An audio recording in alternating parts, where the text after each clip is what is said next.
And welcome to Champion Stepdad Podcast. We're exploring the unique role of stepdads, stepfathers, and bonus dads and how to apply performance psychology skills to be better father figures and role models. Building our band of brothers by focusing on empathy and accountability. Empathy because being a stepdad is tough. It's a unique role that requires patience, healthy boundaries, and no shortage of love. Accountability because I get it, it's tough, but you chose to take on this role. There's no accidental stepdad, so use this opportunity to be the best father figure and mentor that you can be. Join the Champion Stepdad Facebook group and let's build this community. Let's build our band of brothers. My name is Neil Wattier. I'm your host. I'm 16-year stepdad. I'm a resilience trainer and a performance consultant, and I'm welcome today with by Mike and Nicola, and I'm really excited for this conversation. Because this is going to be a little bit different than what I've done up until this point. Up until now, it's been conversation with stepdads and the troubles that we have, the difficulties we face, the limitations we face. But today, I'm talking to Nicola, who is a mom who has welcomed somebody into her house to try to blend a family. She's also a trauma-aware parent coach. I hope I got that right. And Mike Higgins, who is a stepson and has experience with a stepfather, and is also a volunteer, an employee of Front Row Dads. So I'm going to let each of them talk about their experiences. But first, give just a quick introduction, let people know who you are, and then we'll jump into a conversation, give you a chance to really dive into who you are and what you do. Nicola, let's start with you. Okay. Hi, everyone. So, my name's Nicola, and I am a mum of two, a 14-year-old and 11-year-old. I am now a parent coach, and I specialise in trauma-aware parenting, which means parenting from a point of view and looking at your child and the experience that they have gone through growing up, and even your own experiences. So growing up, you might have witnessed domestic violence. There might have been a lot of drinking in the home. There might have been substance abuse.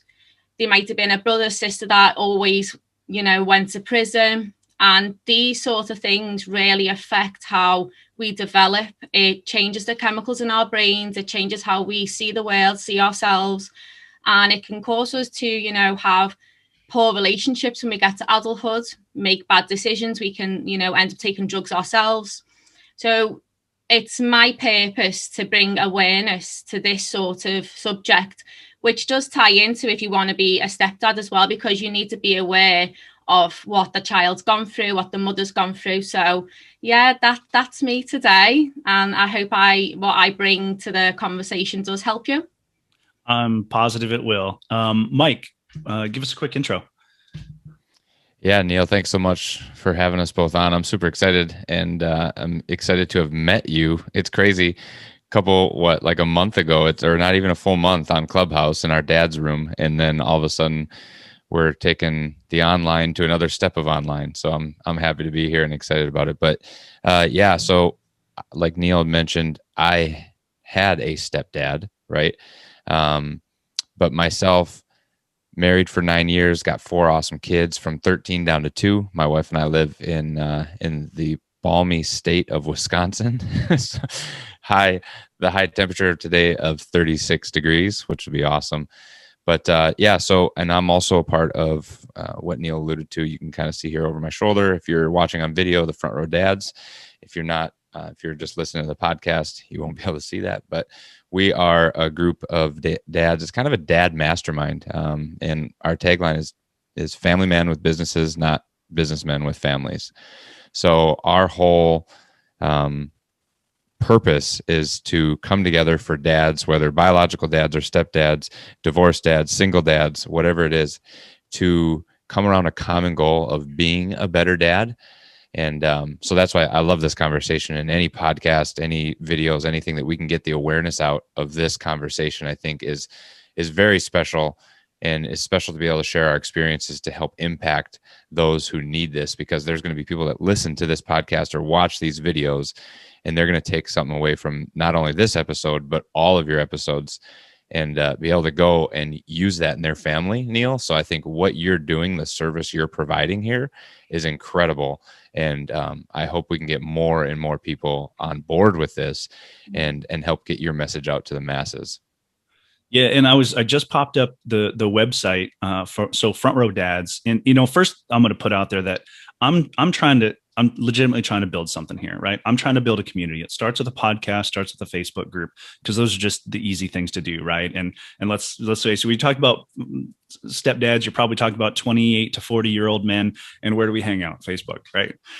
So that's just the easy thing to do. But this is not what it's going to be. What I envision is a worldwide supportive education, mentorship, counseling, and resource community where stepdads can come together. And this there are other resources out there. I'm not trying to create something that's not there. I have joined other communities. I've gone to websites. I'm just trying to add to, and I'm trying to provide something that's a little bit unique to me, coming from the performance psychology background. And I just think that these kind of things are not competitive.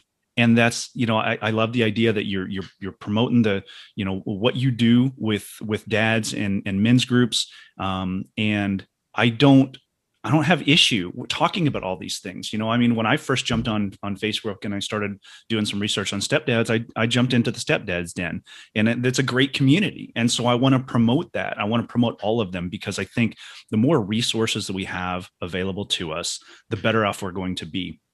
And beyond the resources is the effective conversations. And that's why it was so exciting to talk to you, being on Clubhouse, being around the other guys that host these conversations. Is we can sit here all day long and talk about, hey, men need to be better men. Hey, men need to go seek out resources. But until we actually start having the conversation and talk about what we're doing, it's just a suggestion. And so I appreciate those kind of conversations. And I see you guys have a podcast and you're doing summits. And that's great, because that's what I envision myself doing over time. And these are the conversations that matter. People need to hear real stories, not just anecdotes and not just suggestions, right? If you need help, go get help. Okay, well, that's great. But can you tell me your story? Because people connect with stories. People connect emotionally. So that's what I'm going for. And the goal here is today is I want you each to be able to tell your story, and I want you each to share what you learned in the hopes of what do you want people to take away? What do you want stepdads to understand from your experience? But then also, what are you doing now that's beneficial? Because like Nicola, you're working as a mom, and you're working with trauma, right? For trauma awareness and trauma education. That's important too. So yeah. let's I want to get to that. There's so much today, and I'm so excited for this conversation. I just got to keep myself focused. But let's start there. Tell me your story, Nicola, and tell me and I keep messing up your name. I'm so sorry. It's okay. You can call me Nicola. It's easier for you. It's fine. Well, and Mike and I were before we came on, we were laughing about, we're both from the Midwest and boring through the Midwest. That probably means nothing to you. Where are you calling in from? Because you're clearly not in the United States. No, I'm from the UK. Okay, what part?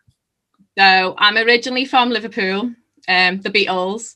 And I moved out to Liverpool just over a year ago now, and I live in Staffordshire, which is the countryside. So it's a big change. So maybe you did get it then, because that's kind of what I envision. Like the middle of the United States is a lot like it's boring countryside, but it's good. It's good living.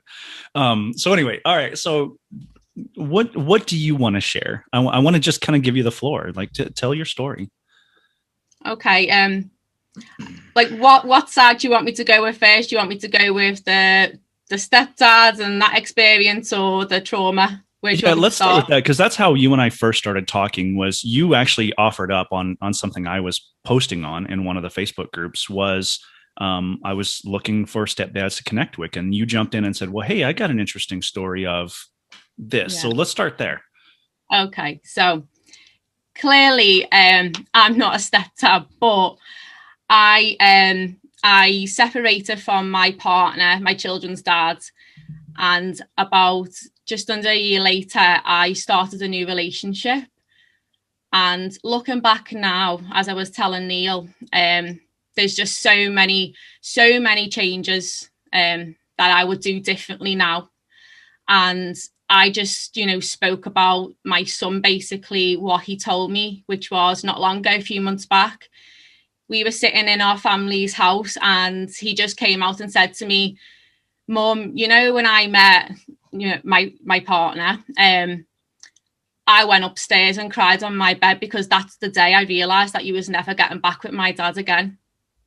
And my heart just broke, because we don't understand fully when you actually start a new relationship how much it affects the child. And not only that, it's the separation of the older relationship that they've spent all that time with that dad, all those years developing, the personality and everything.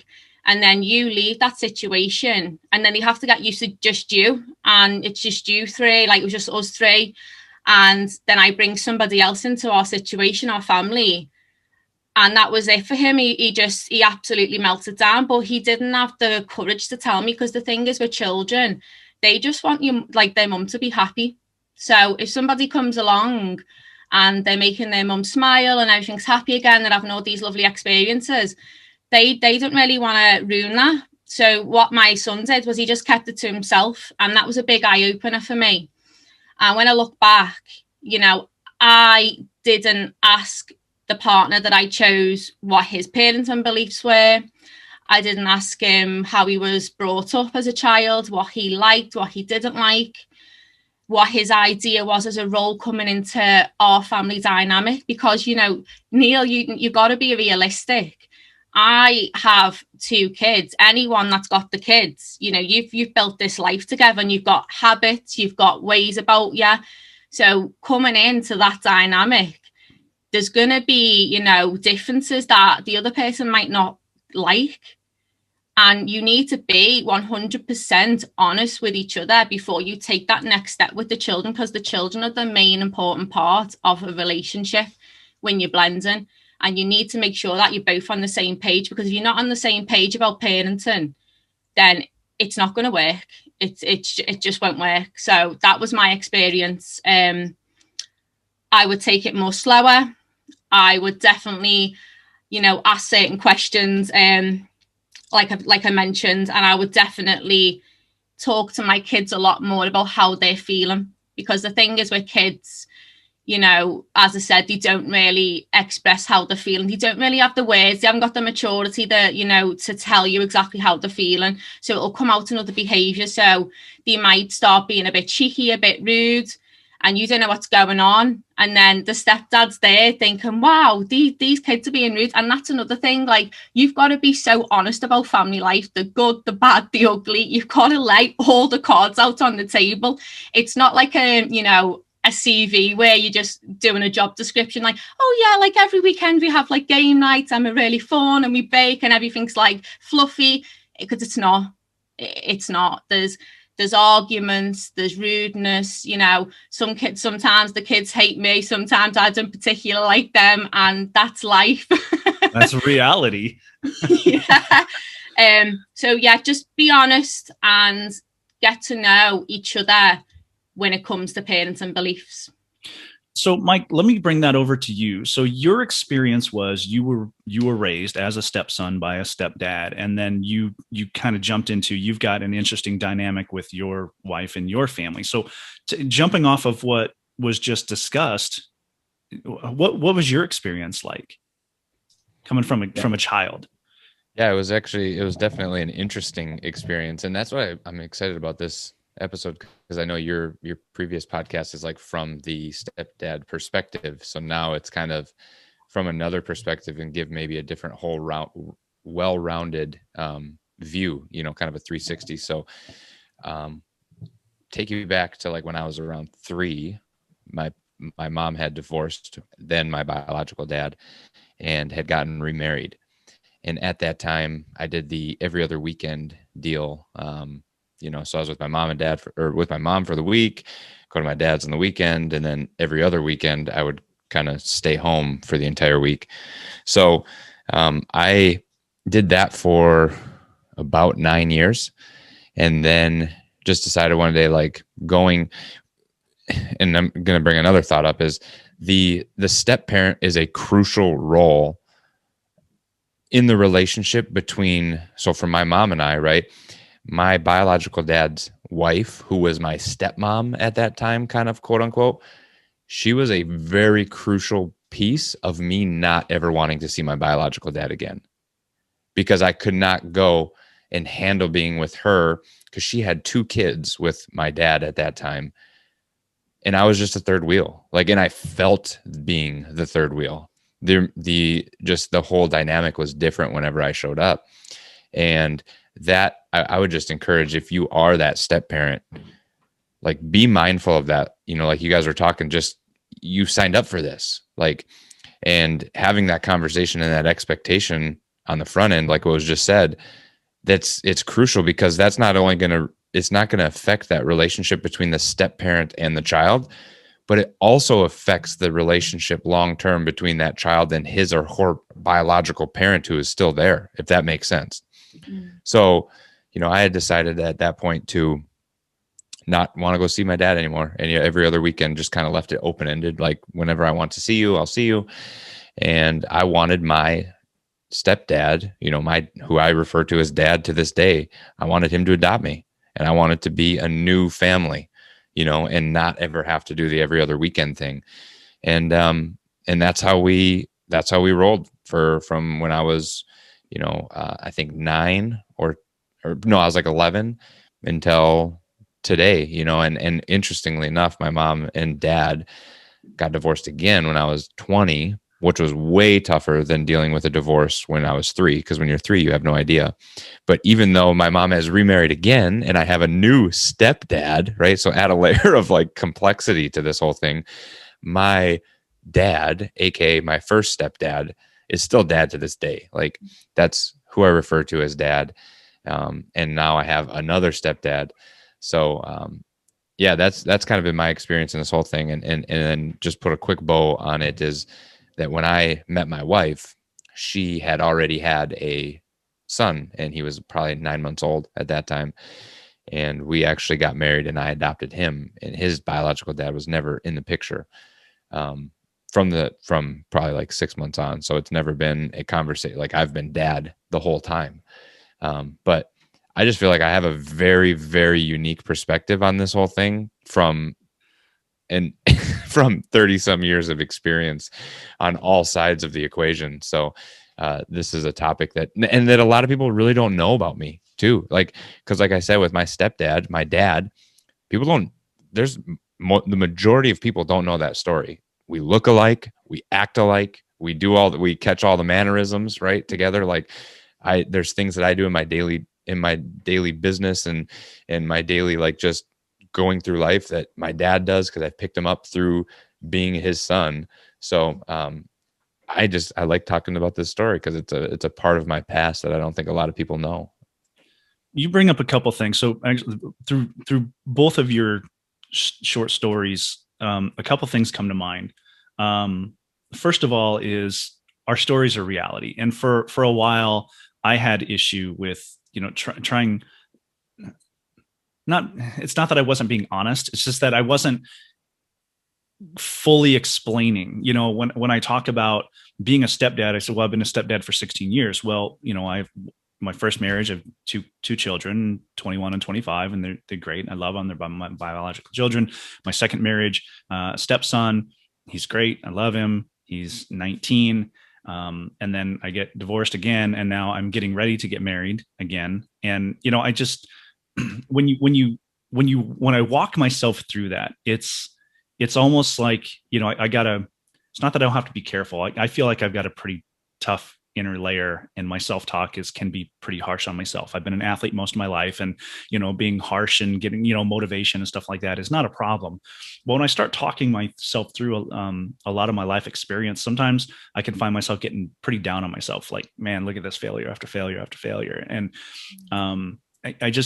I finally got to the point where, and that's why I like the performance psychology master's degree that I'm going through, is it's just as much for me as it is for everybody else. This podcast is just as much for me. It's not me up here giving everybody advice and telling people the best thing to do. I'm learning just as much every single day that I have these conversations. So I've learned to just live with it and just go with it. You know what? My life is my life.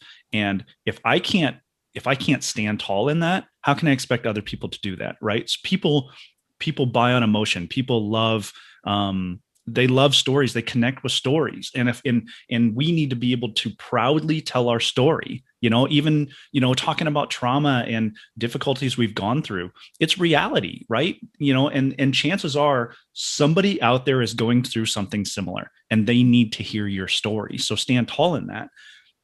The other thing that I think of is, going through my master's degree, I'm one of the class that I'm taking right now is psychopathology, and it's, mental disorders. And I don't want to be a clinical psychologist. That's not the role that I want to play. I don't want to sit people down on the comfy couch. Like, I've been there, and that's a great role. And I'm glad that people do that, but that's not what I want to do. I want to do performance psychology. I want to help you, like sports psychology. I want to help you get that extra 1%, be better every single day, like that kind of mentality. But I promote clinical therapy and counseling. I love those people because what they do is so valuable. But I'm taking this course with the mindset of how do I study mental disorders and apply that to performance psychology. So like the paper that I have to write, I'm going to talk about perfectionism, because that's in the DSM-5 it's a disorder. And people look at athletes and they say, well, how can you be a top athlete if you're not a perfectionist? Well, that's a bad way to look at it. Perfectionism is actually counterproductive to optimal performance, because perfectionism isn't attainable. But where I was going with this is the initial conversation we had in this course is, what is abnormal, right? What is abnormal behavior? That was the question we had to answer. And really, really super vague, because you're thinking, well, abnormal is not normal. Okay, well, what is normal? Right. And it goes into a really deep conversation. And I think that's what we're talking about here is there is no normal. Like, normal is whatever society and culture tells us it is, right? Because even if you're talking about a disorder, you have to have something that is the target, right? And even when you're talking about the brain and you're talking about personalities, there's no centerpiece that you can say, well, okay, well, you deviated, however many fractions of a percent away from the normal. That's not possible, because we're talking about people and personalities and relationships. And the normal now is, okay, I've had 2 divorces and I'm getting married again, and I've got 2 biological kids, and I've got a stepson, and now I've got 2 more stepchildren, right? Like, there is no normal anymore. And I think that's really encouraging, and I found a lot of encouragement in that I can stand tall in my story, because people want to hear my story. People connect to my story. I connect with your story. I had 2 biological parents. My parents are still together. They're both in their 70s, and is what it is. Like, I can talk about, well, their marriage wasn't great and everything. That's not my story to tell. And it's not for me to criticize that. Like, I look at me being a parent and all the mistakes I made. Right. So like, and I think it was somebody in one of our groups actually on Clubhouse that said, if you're going to criticize your parents, you also have to give them credit for what they did right. So stop being so harsh on them and complaining about all the things that you think that they did wrong, if you're not going to give them credit for all the things that they did right. And I know that somebody in one of the Clubhouse rooms said that, and it just hit me really, really hard that for a long time I've been really harsh, and it's been unfair. So I've really had to let that go.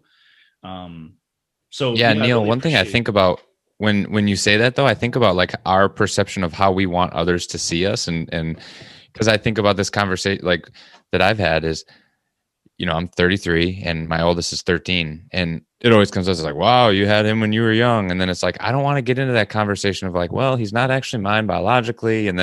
But then another layer, it's like, I'm afraid of what their perception of me is going to be when I get into this 47-minute story of my entire life. And it just, sometimes it's tough to stand tall in that story, but you're right. Like, cause people will connect with that story 100%. So Nicola, what was your, like, having that kind of conversation or that perspective, how have you moved forward? And I mean, being able to tell your story, because when you talk about being a a parent coach, you specifically work with trauma, but you're bound to have lots of conversations, right? So what has that been like for you trying to tell your story? The one thing that always comes up is what you've just been talking about then, about our own parents. So a lot of us will look back about our childhood and we'll blame our parents for a lot of things that we didn't like, a lot of things that we turned out and done things because of our parents. Maybe they pushed us down the academic road and we weren't academic, they were over controlling, and it's made us rebel and make poor decisions. And that's one of the big things with trauma.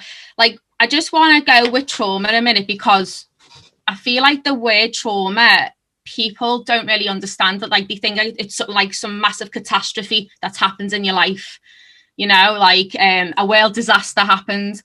But it can be the smallest thing, for like what we might class as small, but it's not really small, but divorce and separation of parents for a child. That is one of the biggest traumas that a child will ever experience, and one of the most common as well.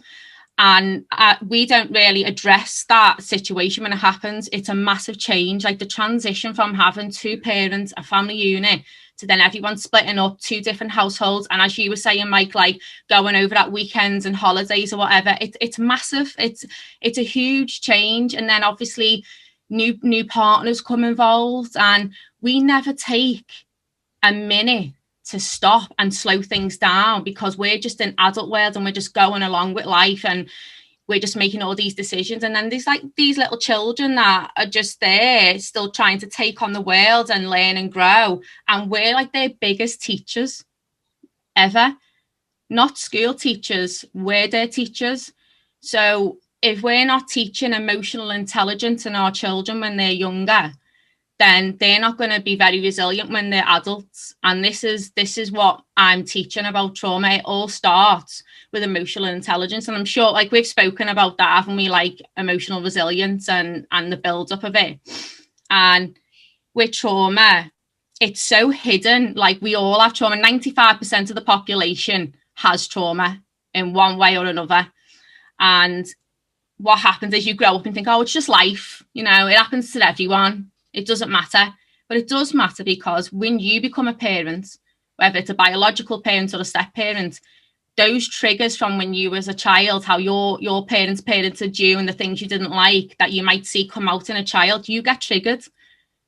And then it makes your reaction to that child go back to how you felt as a child. And it's not really your belief anymore. You're full of these triggers inside you that turn you into a parent that you'll end up feeling guilty about. So what I teach is, reprogramming the mind. Let's just brainwash it, clean it. Let's take a look at ourselves. Let's really go deep and think about our childhood experiences and see what we didn't like. As I said before, ask your partner, what did you like about your upbringing? What didn't you like about your upbringing? You need to have these conversations and get to know each other. Like, when you meet someone, it's not all like, oh, we're into the same music, we love the same food, we get on so well, the kids love them. It's like, it's deeper than that. It's a lot deeper than that. When I met my partner, my daughter was going through some troubles, and I literally just got her a counsellor to help her. I didn't really know what was going on at the time. Because I didn't know what was going on at the time, I was still learning about her. I couldn't really be truthful with my new partner, what was happening. But when he seen her behaviour, and because of his expectations of how a children should act and behave, it caused rifts, because there was no level of understanding about what a child feels and how they behave and how they react to certain things. And that's just like the biggest thing that I want to talk about on here, because parents just always see the behaviour in a child, and they never, that's an iceberg, it's a tip. It's everything going on underneath. There's been a separation, they've been bullied in school, everything, there's all kinds happening for a child, and they do not have the words to tell you properly what's happening.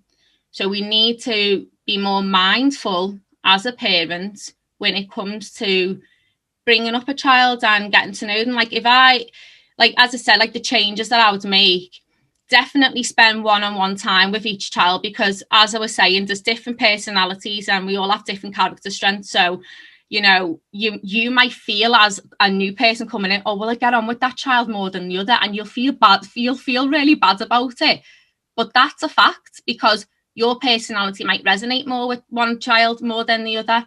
But you've got to get to know the other child. You've got to know what their strengths are. You've got to get on their level. You've got to sit with them, you know, and really like take the time to get to know them, because at the end of the day, it's all about building trust. All relationships are built on trust, and it takes a lifetime to build trust and a second to crush it.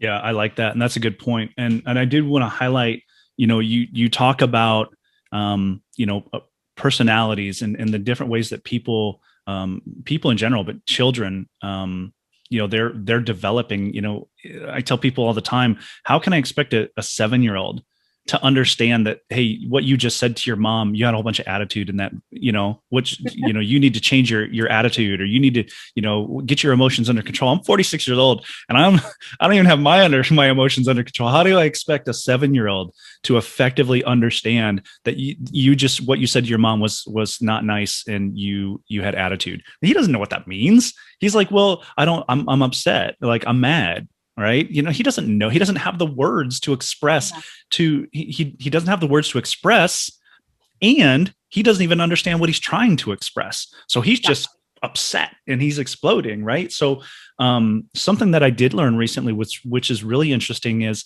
you know, we have a lot of natural things that are going in our body. You know, when they talk about the different types of chemicals, you know, cortisol and adrenaline and serotonin, like all these things that are going on, and we have all these different balances. Like, everybody's balance different, so everybody's, you know, their temperament is different, their attitude is different, their perspective is different, and it's because we're made up a certain way, right? And we can work with that, but that's the key. Is we have to work with that. We can't work against that. If you work against it, you're going to have all kinds of problems. And sure, I could get a child to obey, but I don't want my child to obey. My job as a parent is to discipline. And I had a really strong opinion on this over the last couple of weeks. I had a couple Facebook posts and a couple messages that I put out, some really good conversations, by the way, for those people that are hitting me up on like Facebook Messenger and messaging me. I love that. Please keep that up. People asking, you know, what do you mean, you know, as discipline is not punishment. If you look at the root of discipline means to teach. Yeah. Discipline is not punishment. Punishment is punishment. And that's also something I had to learn as a leader in the military. I can't punish people. There's only certain people that have the authority, the legal and positional authority to punish people. And as a parent, I have that positional authority, but should I use it? Because if my role is discipline is to teach. If I'm punishing, I'm losing the opportunity to teach because I'm more concerned about obeying. Mm-hmm. So take a step back.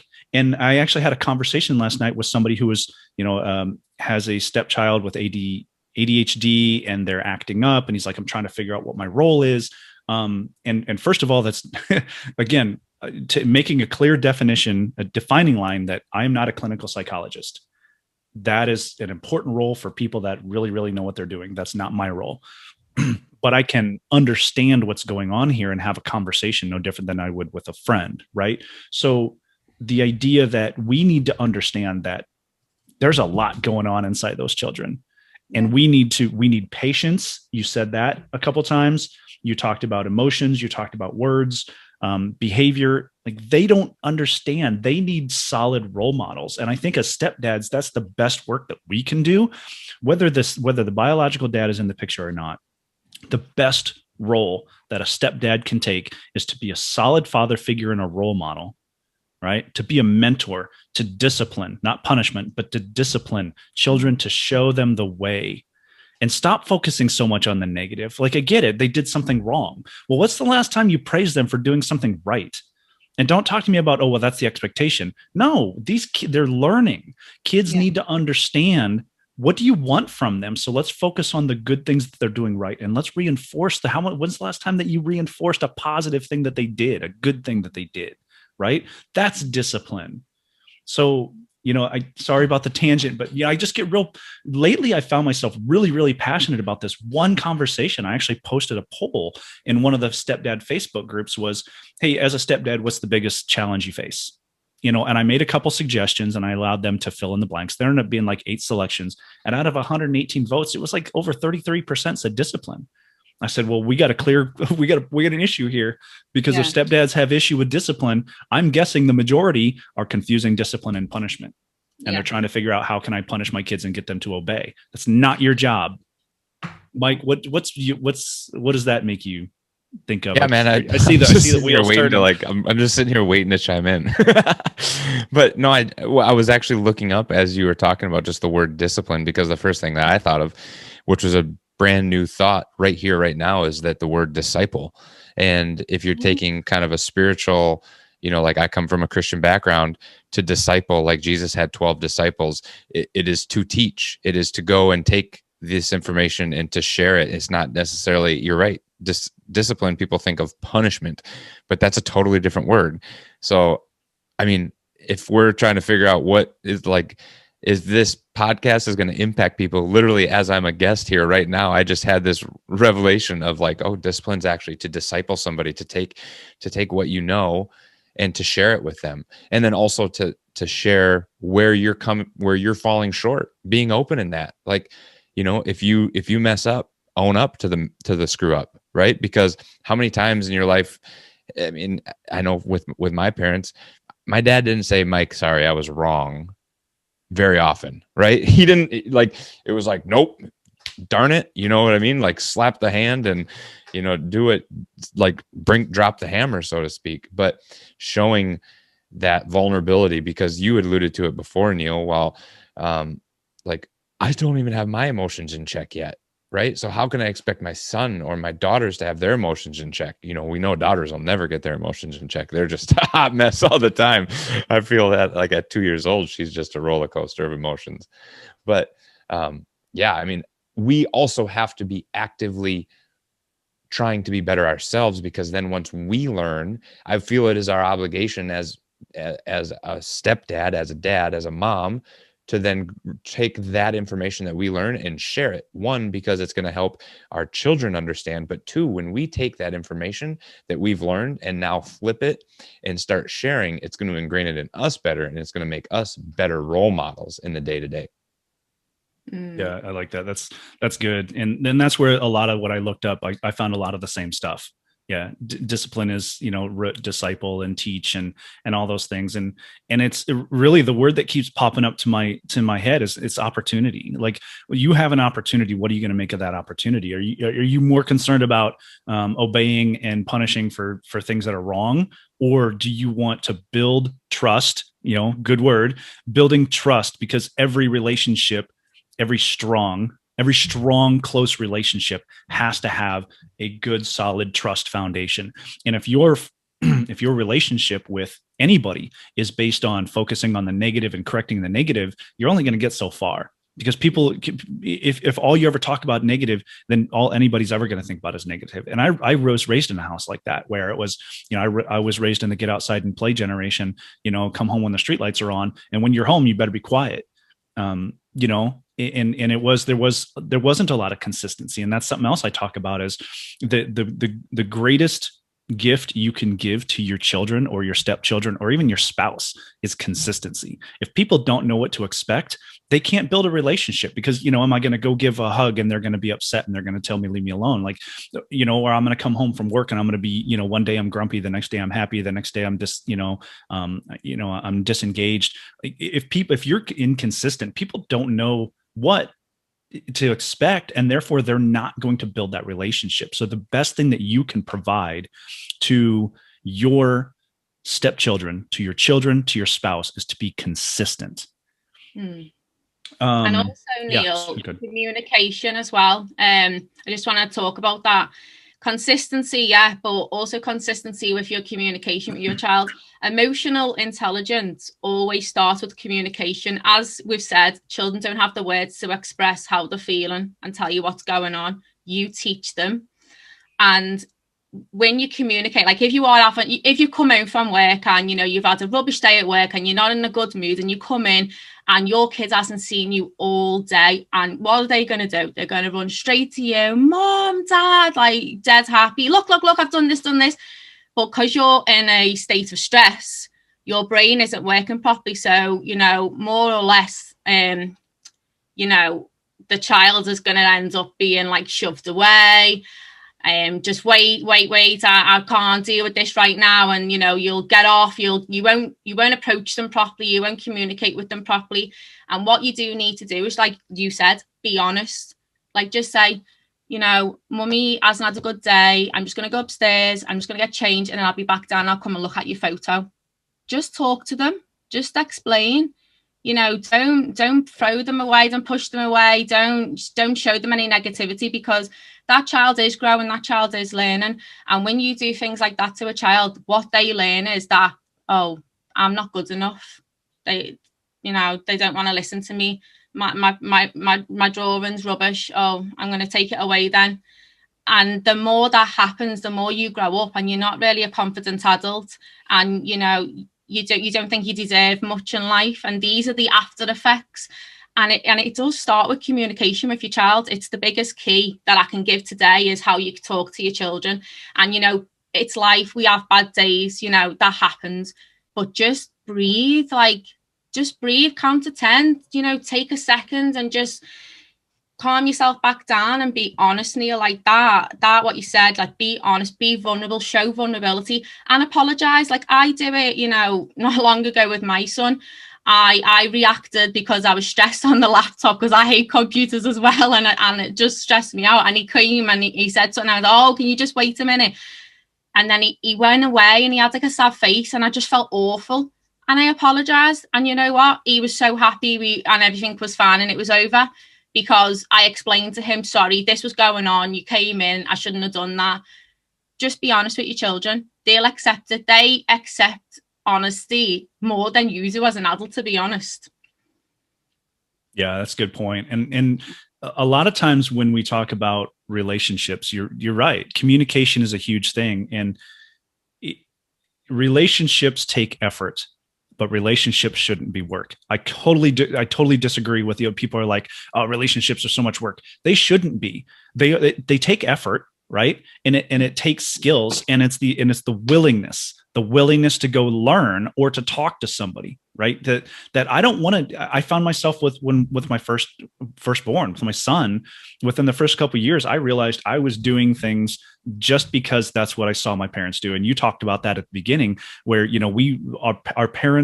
we as parents are going to be the most influential teachers. When children get to a certain age, the biggest influence then becomes their peers. But by that age, they have learned so much from us. And I realized early on that I was doing things that I despised, and I had to make a concerted effort to make sure I wasn't doing those things.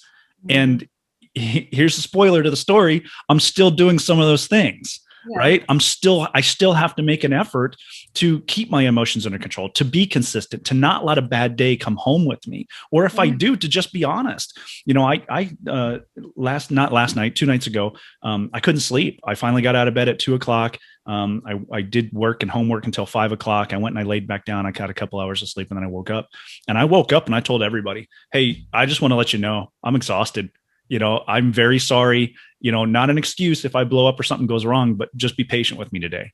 Right. Yeah. And that takes a little bit of vulnerability to be willing to do that. To people talk about vulnerability like it's a bad thing. I look at that story as vulnerability, like, hey man, I'm not feeling well.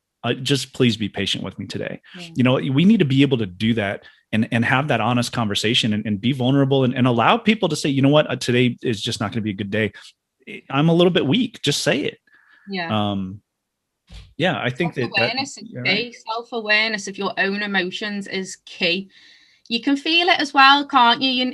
Like for me, I know where I feel it in my body. So I'll either feel it in my chest or my throat, and it feels off. It's getting, you see your body centers and the chemicals changing when you're starting to become heightened with emotion, and just become really, really, really self-aware of how you are and how you react to these triggers.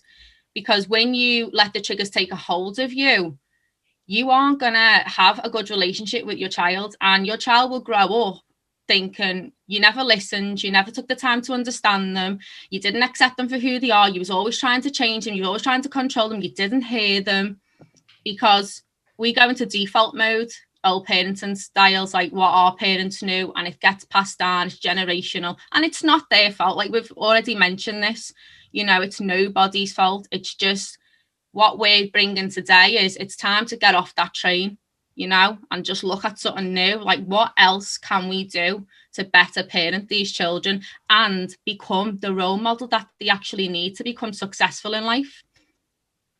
So I had somebody, I wanted to jump to this, and Mike, I want to give you a chance to answer this, and then Nicola, you can jump in on this if you want to. So David Poole is listening. Thanks a lot for jumping on. And him and I have talked. He understands what I've got going on here. In fact, he's one of my business coaches. Really appreciate the work that I'm doing with him. But him and I have talked a little bit about his situation with his son. One of the comments he says is, "I'm unsure if I want to show vulnerability to my child." And then he follows up with, "He's 7. Honesty, yes, but to show him I'm vulnerable, I'm really unsure because he does need stability. Can I show him I'm not perfect? Of course. Can I apologize for things? Yes. But my actions to follow up that apology are important. I don't think." Okay. So generally he's wrestling with what every parent wrestles with, right? Is it okay to show vulnerability? Is it okay to show my child that I'm not perfect? And how do I go about doing that? Mike, what are your thoughts? Yeah, man, that's a great question. And it's something that I'm sure, Nicola, in your work, you see a ton. And Neil, with working with other dads all the time, it is kind of scary to think about being vulnerable, because there's a sense of I'm showing I'm weak, right? And in the generation that Neil, you said you grew up in the go outside and play generation. I didn't know where that was with like millennial Gen X. I didn't remember where the go outside and play one was, but I like that a lot. Yeah, that's Gen X. I was an early 80s kid. I love it. I love it a lot. But in that, I'm kind of hybrid in the middle. Like, we're ingrained like that vulnerability.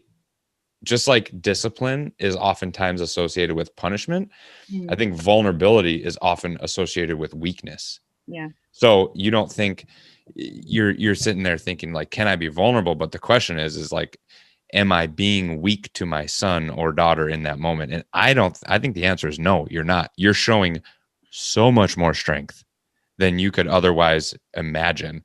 And it might not like come to fruition the first time, the second time that you do it, but then that becomes the new norm. And I say this like I'm so matter of fact, like I'm an expert in it, but I struggle with this every day.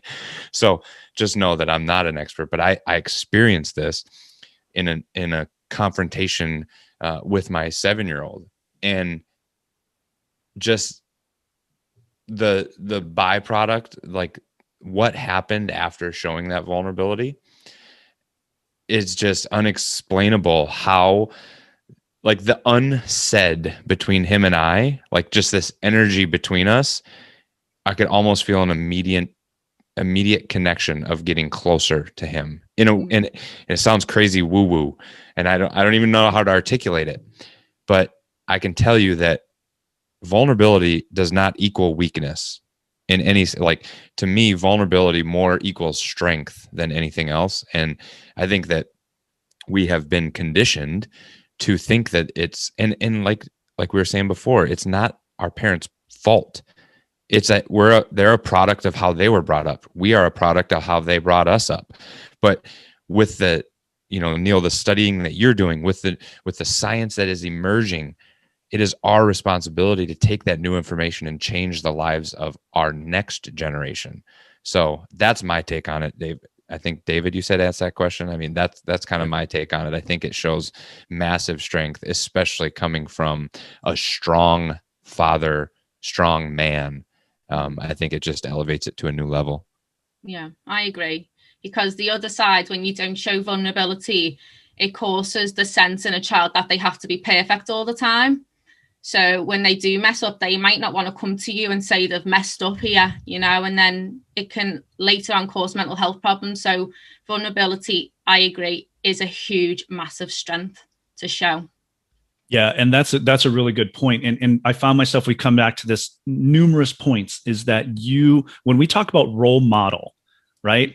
Modeling is whether you're talking about developmental, like educational developmental, or you're talking about psychological developmental, or you're talking about performance development or optimal performance. We learn primarily by modeling others. We learn by modeling feedback, whether that be our internal feedback, where if something, whether you're talking about physical. So I do a physical activity and I get some feedback and I'm like, oh, that didn't feel right. Whether that's an injury or maybe, I don't know, my shot just didn't feel right. Or maybe there's some emotional feedback of, we're in an argument and I don't want to be in this argument, but I feel like I have to win the argument. Right. That's this counterproductive belief, or maybe that emotional attachment of, something's going on. I feel an emotion and I need to work that backwards. That's a whole nother conversation of, what do emotions mean and how are they created, and work that backwards to what thoughts am I having that are driving these emotions. So we get a lot of feedback. And then there's external modeling of whether I'm looking at somebody else, or maybe I'm watching a video, and I see something going on, and I want to learn from that, whether that's something I see that I don't like, or something that I see that I like, right? So we model. That's the number one way that we learn as humans. If we want our children to be the best version of themselves, right? As corny as that sounds, what are we projecting that our children are learning? And if we can't be vulnerable and we can't be weak, then we are putting out a counterproductive expectation that our children think that they need to be perfect parents, or they need to be perfect people, because, well, my dad was so strong and I never saw my dad cry and he always had it together. No, chances are he didn't. Chances are after you went to bed, he was probably in his room, in his study, maybe out in his car driving around, because he didn't even want to cry in front of his wife. Right. Mike, you and we've had conversations like that. Like, guys are like, I just had to pretend like I was going to the store to get a beer or a soda or a cigarettes or whatever it was. I went to the store. I pretended I was going to the store so I could go get in my car and listen to music and either be really, really mad or cry. Like, why do I have to get in my car and go away from my family to show who I really am? Yeah. And that's really frustrating. And so what are you modeling as an adult, as a parent, for your kids to learn? I want my kids to see vulnerability. I want my stepkids to understand that their dad is a good dad, and they should listen to him. And when they go over to this house, they better behaving over there just like they are over here, right? Or at least being respectful, right? I want the kids to be resilient, and I want them to be okay with themselves. And in order to do that, I got to be okay with myself. Yeah. And in order to teach them that, I need to be vulnerable. When I make a mistake, Mike, you brought this up earlier, I was raised by a dad who was like, no, that's just the way things are. And I'm like, no, I can see through it at 7 years old. Like, I see the flaws here. And he's like, no, that's the way it is. Go outside, play. There's no vulnerability there. So what was that modeling for me when I had my child? That's how I parented, because that's what I assumed was the right way. So yeah, I see a lot of frustration in that. And I think you're right. That's a great question. And Dave, I appreciate you posting that up there, because I could see where their struggle is. And if we don't change the conversation by having the conversation, then it's going to be, we're going to get what we always get. So I want to be respectful of your time. I know we've been on here for a while, and man, I could talk to you guys all day because this is great stuff. But I do want to give an opportunity to close it out, and let me know, what are you doing now? Because we touched on it a little bit earlier. And Mike, let's start with you. What are you working on now? And what are some closing thoughts that you want stepdads to understand? And then how can people get a hold of you and get involved in what you're doing? Because I'd love it. Yeah, well, I appreciate that. I think to take the first part of that, like, what am I working on now? I've been really mentally focused on emotional intelligence personally, because I feel like that's an area where just the generation that I grew up in wasn't taught like that. Those two words together weren't, I'm from a small blue collar town in northern Wisconsin, and I graduated with 40 kids in my class. Kids graduated high school and they went to the mill. You know what I mean? Like that was literally the mill that was in town shut down. I'm and like I come from that small world to say that emotional intelligence is just never talked about. It's just never a conversation. So I'm learning that now as an adult. My wife and I are having these conversations very regularly now about how do we become better for ourselves. And I think that it's not just a selfish reason that we're learning. Like we're trying to become better for ourselves. So one, we can become better parents and then teach our kids how to be more emotionally intelligent, like a higher EQ. If they can raise that frequency, it's going to serve them better in all aspects of their life, 100%. Because when they're in those situations where they feel like they need to punch a hole through a wall or just cry, it's okay to want to do either. Just how do we handle those different emotions? So my encouragement to stepdads is just become involved, like be involved in the journey. Don't be passive about it. Don't just let it happen, because all of a sudden 20 years can go by and it's just things will be happening on a daily basis just because that's the way it was always done. And there's resources like this podcast, like different dad groups that are out there, Clubhouse, YouTube, Facebook, Instagram, wherever, you name it. It's not for a lack of having the information. While I'll say that podcasts like this need to become more mainstream and front and center in this conversation, because I truly believe that the stronger our dads are as a population, the stronger our entire world will be as a population, because I think those two things go hand in hand. But I would just say be intentional about it, moving every day forward, immerse yourself in the information, learn, and then reteach to your kids, because by reteaching, you're going to uplift that next generation and become better yourself. So, basically, if you're going to find me anywhere, it's probably going to be anywhere Neil is going to be. You can find me on Clubhouse, Facebook here. I'm going to be closely attached to the hip to this guy because we have a lot of the same messages. I'm going to be starting a podcast myself, but my website's going to be meetmikehiggins.com. That's under construction right now. But for easy default, wherever you find Neil, I will be close by. And that's a good plug too for Clubhouse is kind of a new thing. I found that there's a lot of, just like anything else, there's a lot of sales and there's some garbage on there, but there's some really good stuff. And if you haven't jumped on Clubhouse, try it out. I mean, it's basically audio based chat rooms. And Mike and you and I have been in several really, really good conversations dedicated to safe space for guys to come in and have real conversation.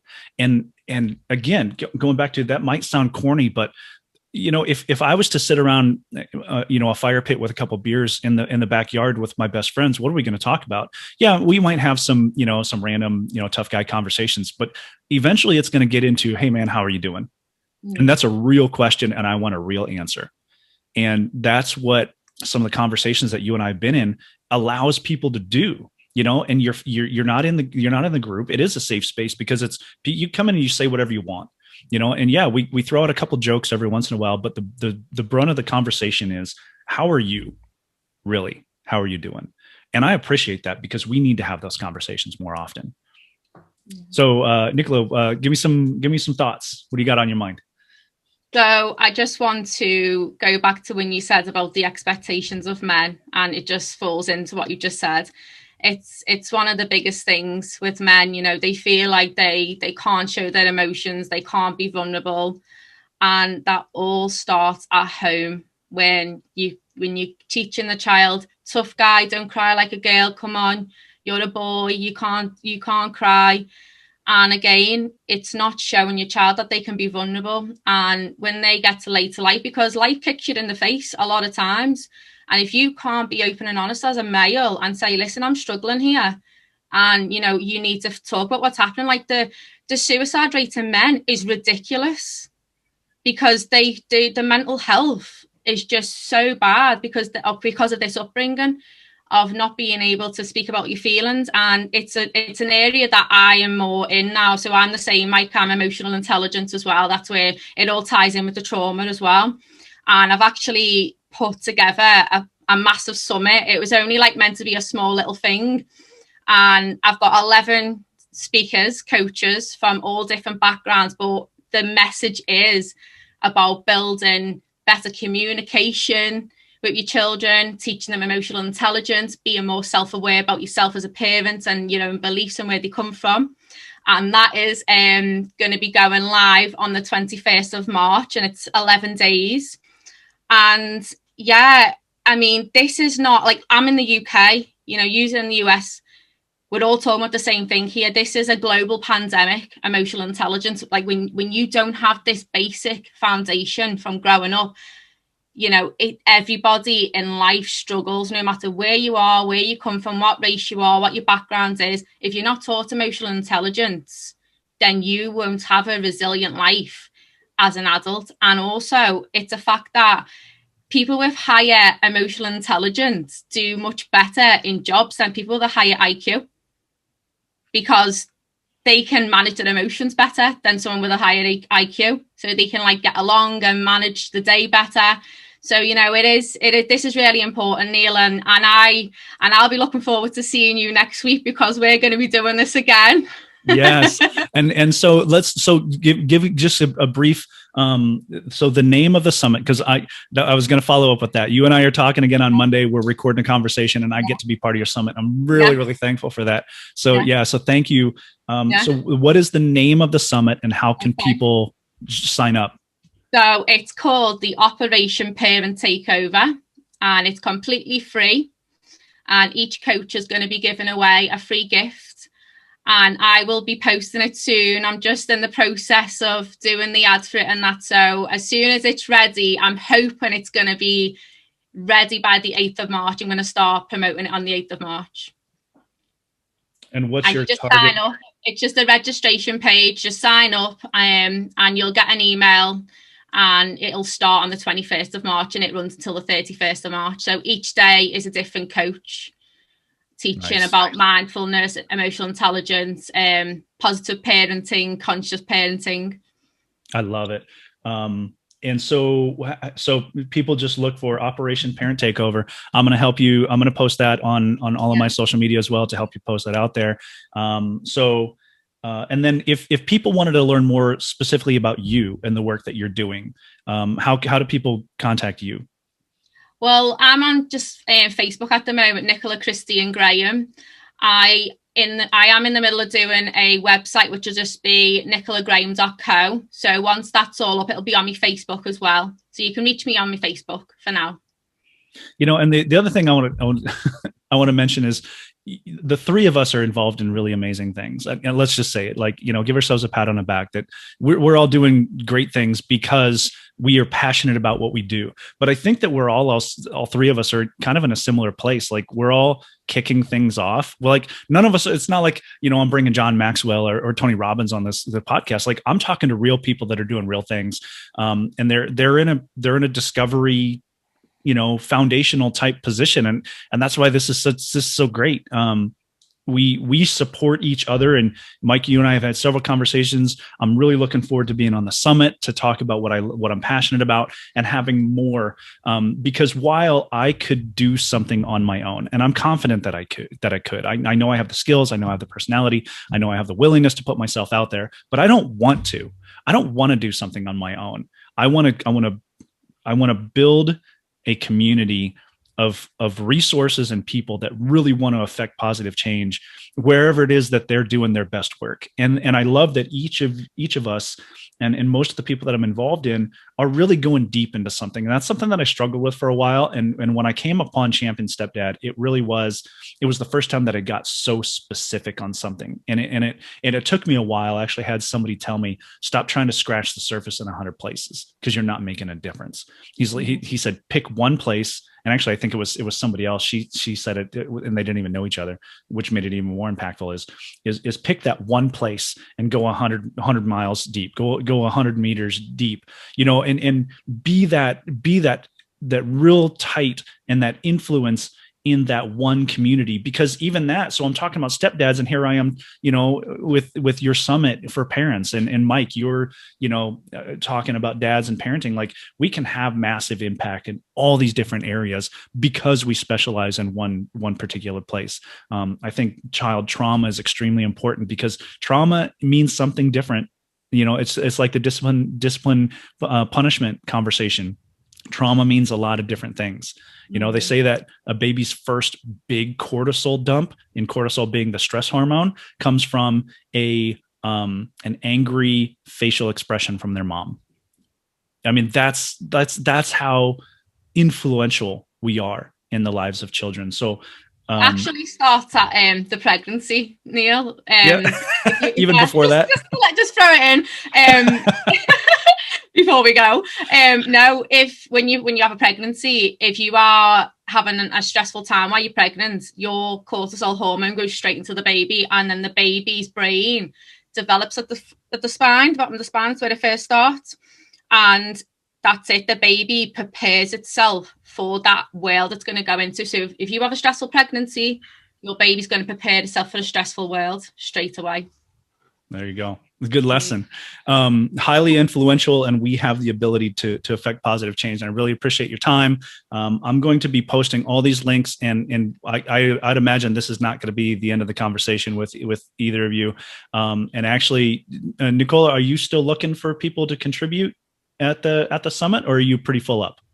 Well, as I said, it was only meant to be like a small summit. I've ended up having to split it into two. So I've got 2 summits coming out. So I'm okay for now. I need to concentrate on me for a while. Okay. Well, you've got more connections, and we know some more people. And actually, that's something that at the next iteration, we would certainly all want to be a part of that. Yes. Because I think it's an amazing thing that you're doing.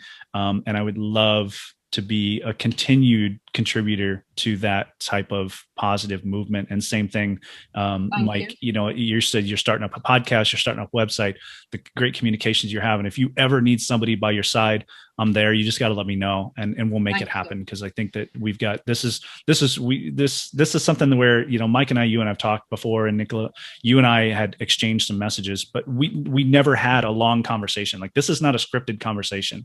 And I feel like there's a really good connection here, and I'm really encouraged to stay connected with both of you. Definitely. Thank you so much for having me on. I've loved it. Yeah, all right. Thanks for your time, Mike. Thank you. Thanks, Nicola.